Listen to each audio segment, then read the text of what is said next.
हिंदू धर्म या नात्याने, हिंदू बांधव या नात्याने या ठिकाणी एकत्रित जमलोत. कोणीतरी आपल्या या धर्मातून पुढाकार घेऊन आपल्या या हिंदू धर्माला जागा करण्याचं काम करतंय.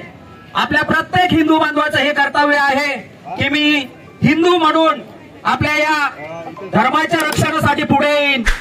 आम्ही कुठल्याही धर्माच्या विरोधात नाही, कुठल्याही समाजाच्या विरोधात नाही, पण आमचा धर्म कसा आम्हाला जिवंत ठेवता येईल, वाढवता येईल यासाठी आम्ही या ठिकाणी जमलोत. मित्रांनो, आपल्या परिसरात हे दैनंदिन जीवन जगत असताना आपल्याला हजारोच्या संख्येने प्रश्न उभे आहेत. लाईटचा प्रश्न असेल, रस्त्याचे प्रश्न असतील, आपल्या माता भगिनींवर होणारे अन्याय अत्याचार हे असतील. आपलं जे आद्य कर्तव्य आहे, ज्या मातेला आपण 33 कोटी देव जिच्यामध्ये बघतो, त्या मातेचं रक्षण करणे आपलं काम आहे. आज आपण सर्वजण या ठिकाणी उपस्थित झालात.